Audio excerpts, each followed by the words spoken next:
Sad day today. Plays sad flute music. Why is it a sad day today? I'm starting 12. Counting down the days. 8 days until you quit your job. And Corndog's here. What's up, everybody? FF12 is the game I ride for. Oh, awesome. Okay, good. There's definitely been mixed feelings here in the chat about 12. I know literally nothing about it, except that it seems to be divisive. Which is fine. I like when people have strong feelings about a game.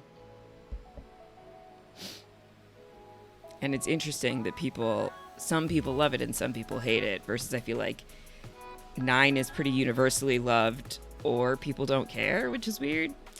And 10, I feel like, is kind of all over the map for people. It seems like for our age demographic, a lot of people,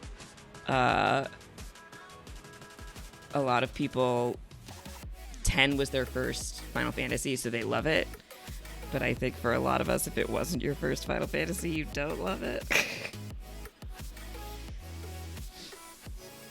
We're losing our flutist in the BB house. Wait, I thought Felicia was going home.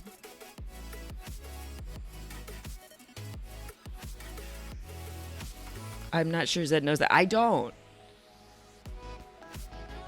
Last I heard, and this is really just from, I mean, it's mostly from you guys, and then from what Suri has been saying in the diary room on the episode last night, is that the intention was always for Felicia to go home. Que pasa? Well, I mean, I'm going to be sad either way, but, like, I had started to, resolve myself around the fact that Felicia was going home. What happened? The flip occurred after the events of the veto ceremony, so it wouldn't have been on last night's episode. Oh, okay. I put spoiler tag summaries of it in the Discord thread. I'm trying to think. I am babysitting till 8 tonight. I'll probably get home at like 8:10. Because the veto episode, or the episode is on at 8 tonight because, GZ, right? Because, why am I not hearing the sound alert? I saw that it played, but I didn't hear it.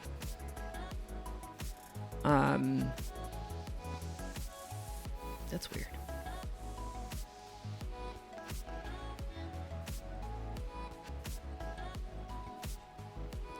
Okay. Oh, Alex, you watch Big Brother too? I don't think I knew that. You're not in our BB thread in the Discord. I'm tagging you into it right now, whether you want to be in it or not.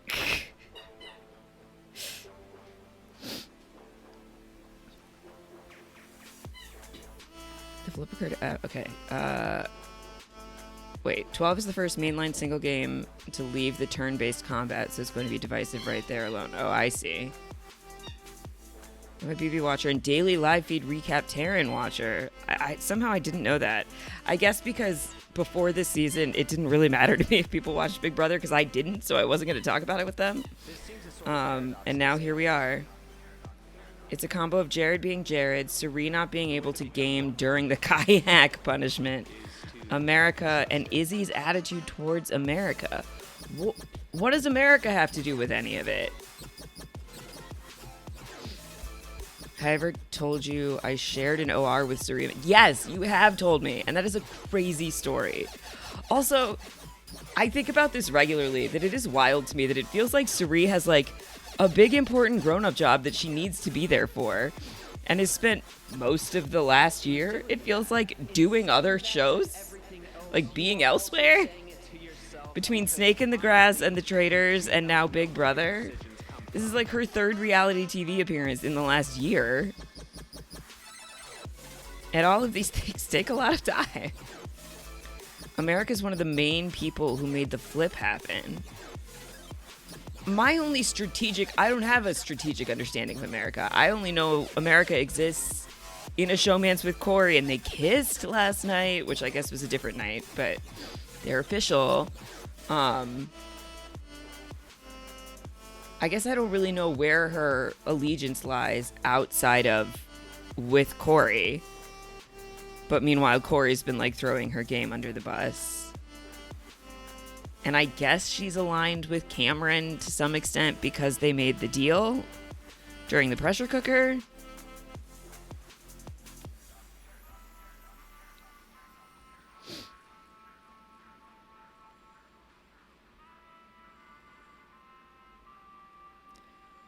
Her allegiance is to the forces of chaos.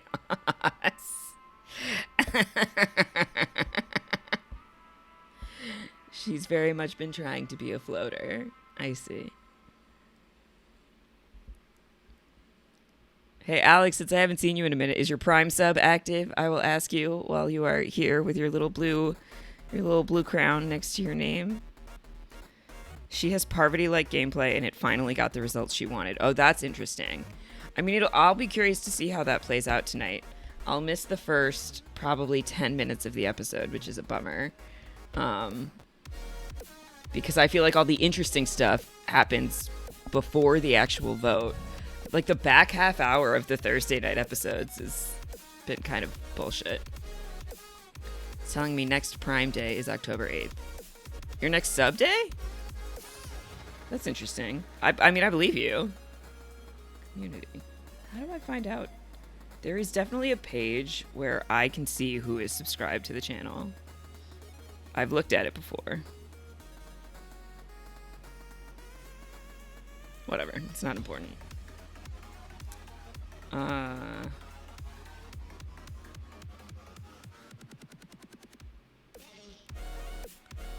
I'm curious to see what they're gonna show us on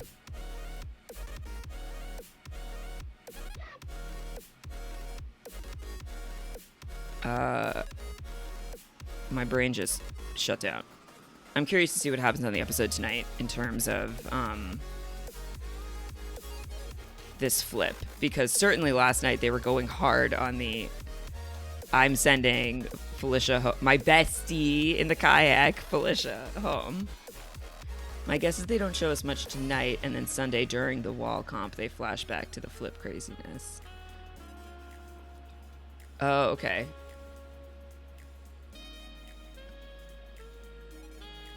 Since the wall comp is coming, I need Felicia to have a Jessica Milagros like fall. Okay, well, I don't know what that means, but I feel like I've seen the wall comp. I think they did it in the one other season I watched. They're all just like hanging onto a wall, and then it like changes angles and stuff, and they get like slimed on and like shit thrown on them and whatever. But they won't do that live tonight. The wall comp is terrible for Cerie's side. Where does Matt stand at this point? This dumb boy shaving Josh Duhamel's cardboard cutout beard. It will go live directly after the episode, so not in the episode. He is part of the flip. It'll start at 8:55 and then be on live feeds tonight and on the episode Sunday. Sure, okay. Because they can't play out the whole thing live on the episode because it's a longer one. Matt is in on the flip. So I guess I'm confused about sides because, well, in part because they're all Cerie's allies. They're both Cerie's allies who are up on the block. But it seemed like people were going to vote. Matt has proven to not be a completely terrible player when not being directly influenced by Cirie.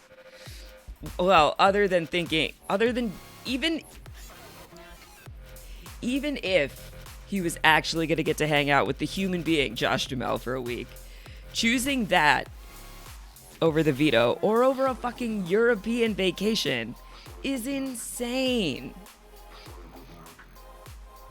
And then to not know that it was going to be a fake bullshit thing, which I knew, I could tell, and I don't know shit about this game.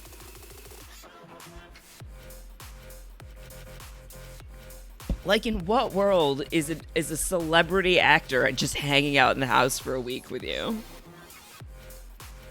Okay, so Corey and America essentially created a 4 with them plus Matt and Jag. Okay.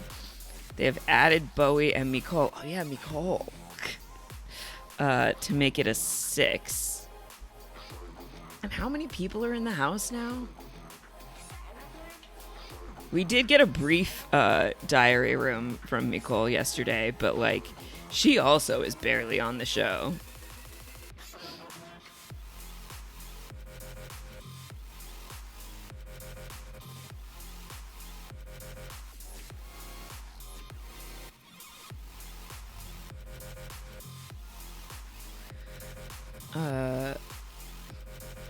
Two-hour episode yesterday and 0 confessionals from Bowie J. It was wild.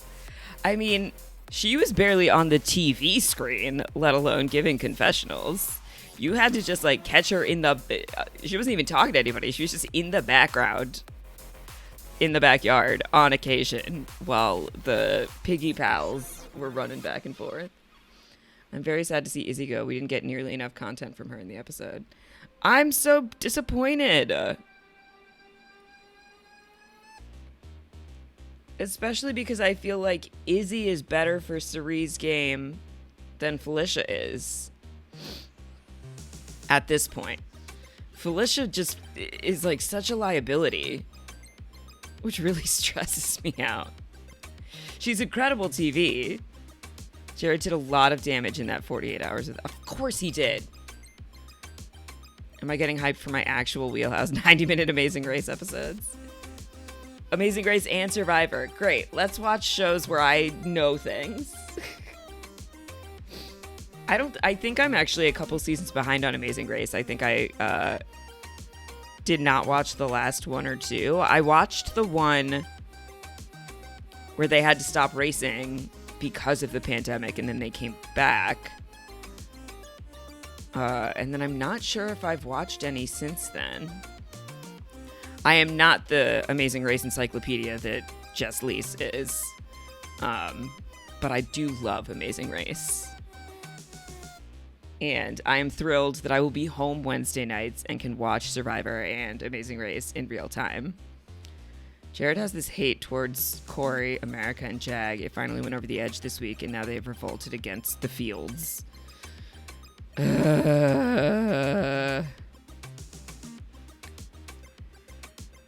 don't know if this is a hot take, but CBS cutting corners to save money has really hurt my enjoyment of Amazing Race way more than Survivor.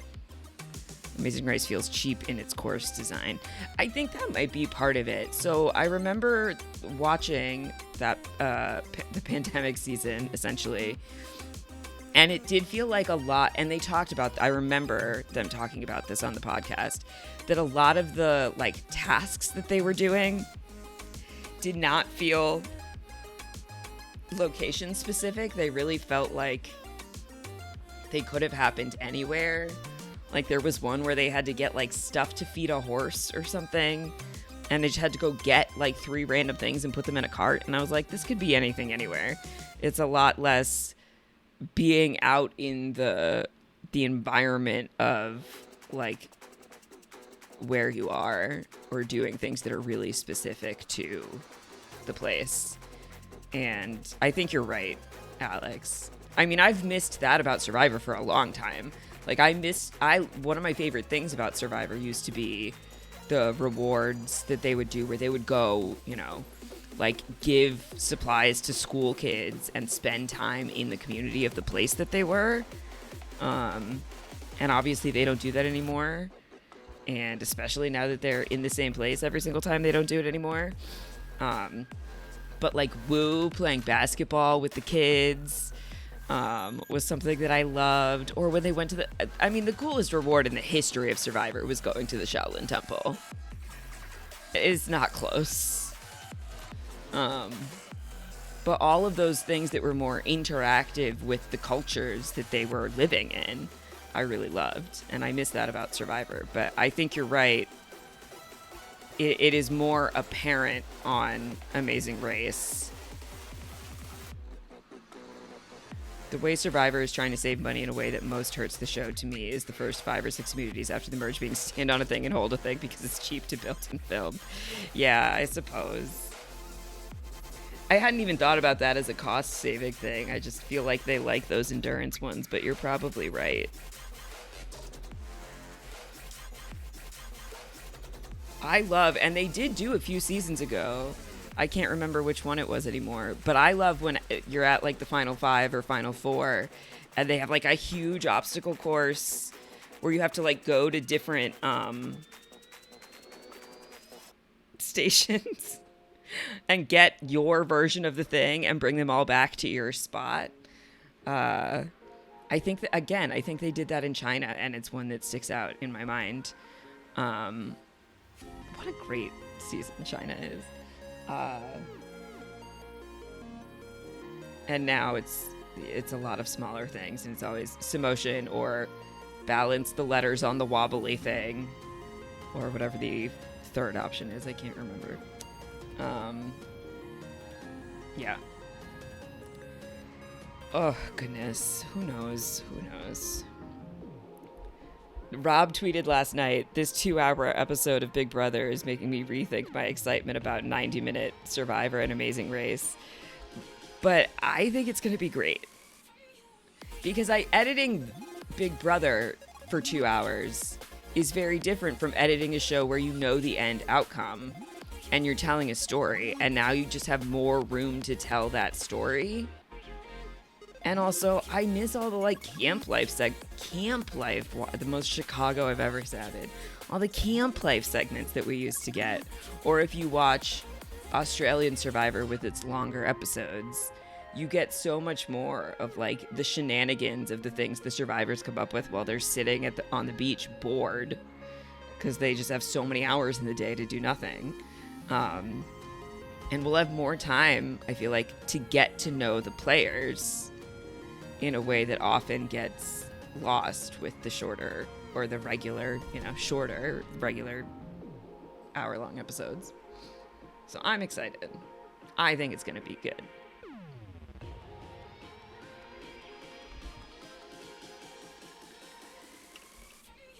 And we're just 2 weeks away. And then in 3 weeks, RHEP is in New York. Bryce and Wen are in New York. I'm excited. Because they haven't been here in a year and a half. I'm spoiled. They come here all the time. But, like, they weren't here last season. Or the season before. Is that right? Yeah.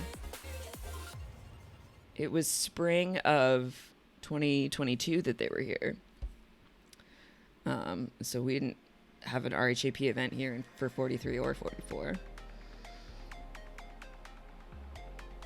It'll be interesting to see what's going on only the second episode of the show, which is when they'll be here.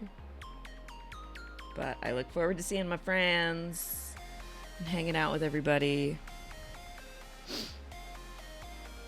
Oh, I don't know if there's going to be a Big Brother thing. Something that has never mattered to me before. But I wonder if they're doing I should ask Sam about that, if they're doing a Thursday Big Brother thing.